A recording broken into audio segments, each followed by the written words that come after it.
안녕하세요. 책 읽어주는 여자 홍균이에요. 지금 잡지를 보다가 과학에 관한 좋은 글이 있어서 읽어드릴게요. 제목은 서울에서 뉴욕 7시간 초음속 여객기의 부활.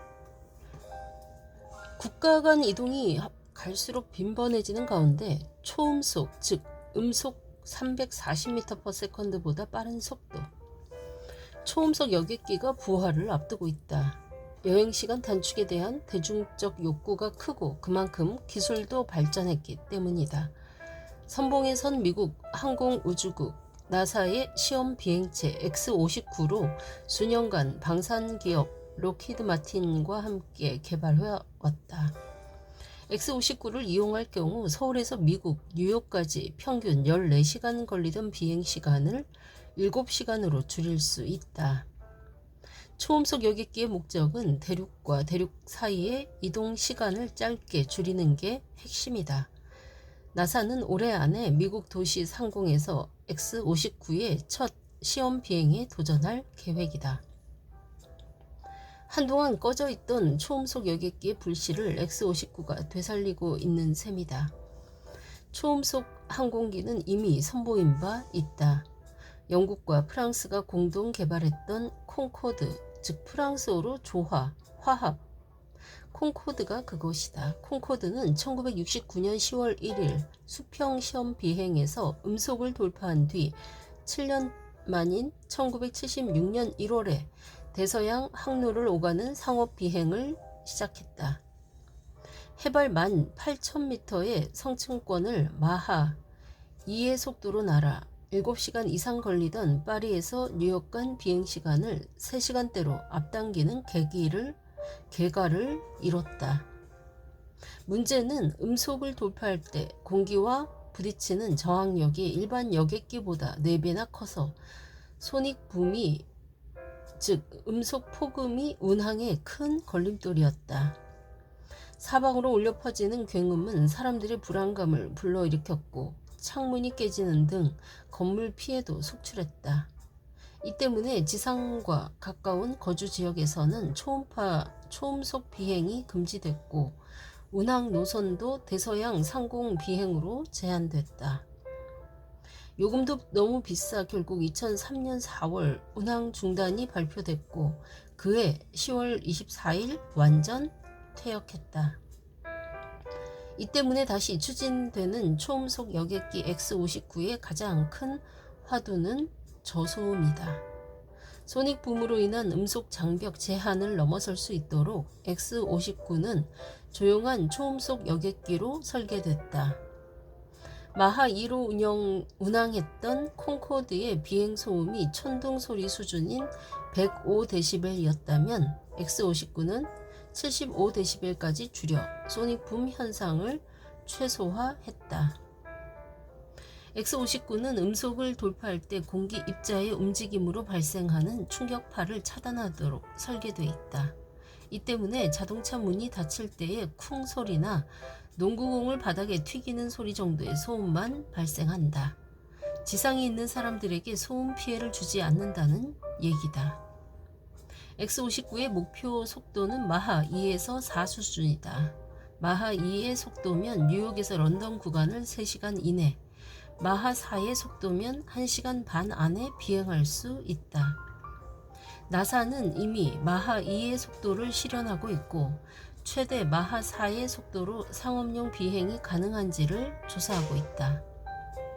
초음속 여객기 부활의 또 다른 특징은 기술 개발의 중심이 고성능에서 고효율로 옮겨갔다는 점이다.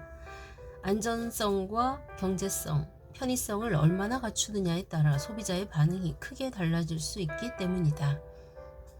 X-59는 길이 30m, 최대 폭 8.8m로 작고 가는 긴 유선형 몸체에 일반 여객기와 달리 조종석에 유리창을 없애고 대신 외부 비전 시스템이라 불리는 디스플레이를 설치했다. 조종사는 디스플레이의 화면을 보면서 기체를 조정한다.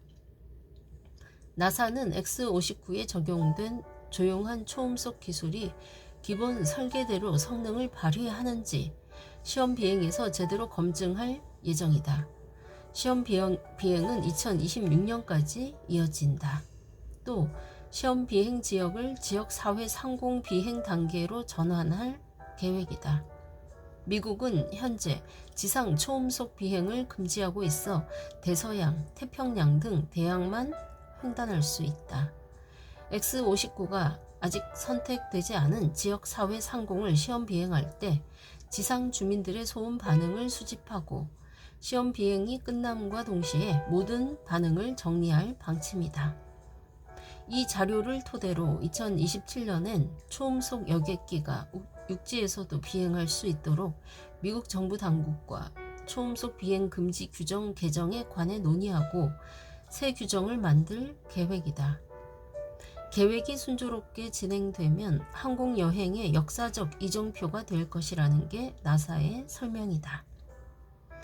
X-59의 상용화는 2030년쯤 이루어질 것으로 예상된다.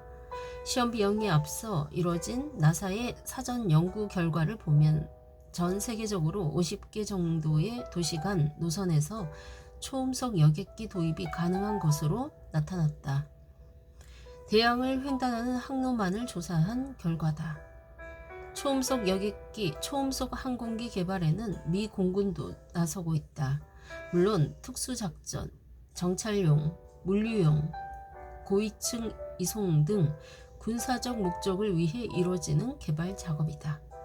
미 공군은 2022년 1월 초음속 항공기 개발을 가속화하기 위해 민간 기업 붐 슈퍼소닉과 3년 계약을 체결했다.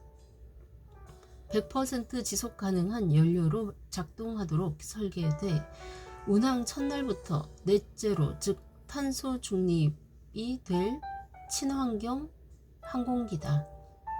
붐 슈퍼소닉은 2025년 손익붐이 없는 항공기를 내놓겠다고 공언하고 있다. 군용 초음속 항공기는 마하 5의 극단적 속도를 지향한다.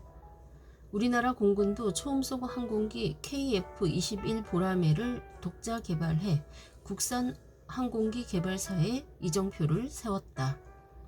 2022년 7월 19일 시제기 1호기가 음속의 벽을 뚫고 시험 비행에 처음 성공한 데 이어 2023년 6월 28일 6호기까지 성공을 이뤄냈다.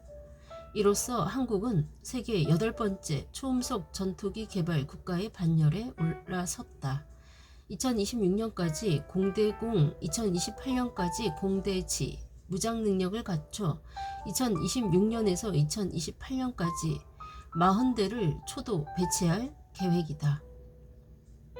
저소음 초음속 여객기와 군사 목적 항공기가 향후 항공시장에서 어떻게 경쟁력을 발휘할지는 미지수다. 하지만 이제 곧 우리는 초음속 여객기에 몸을 싣는 시대를 맞이하게 될 것이다.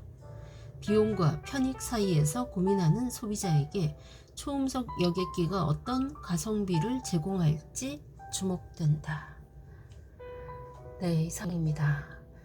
비행에 관심 있는 분들 잘 들으셨죠? 이미 정보를 접하신 분도 계시겠지만 저처럼 몰랐던 분들은 또 새로운 정보에 놀라기도 하고 반가운 소식이라는 생각도 했을 것 같습니다. 그렇죠?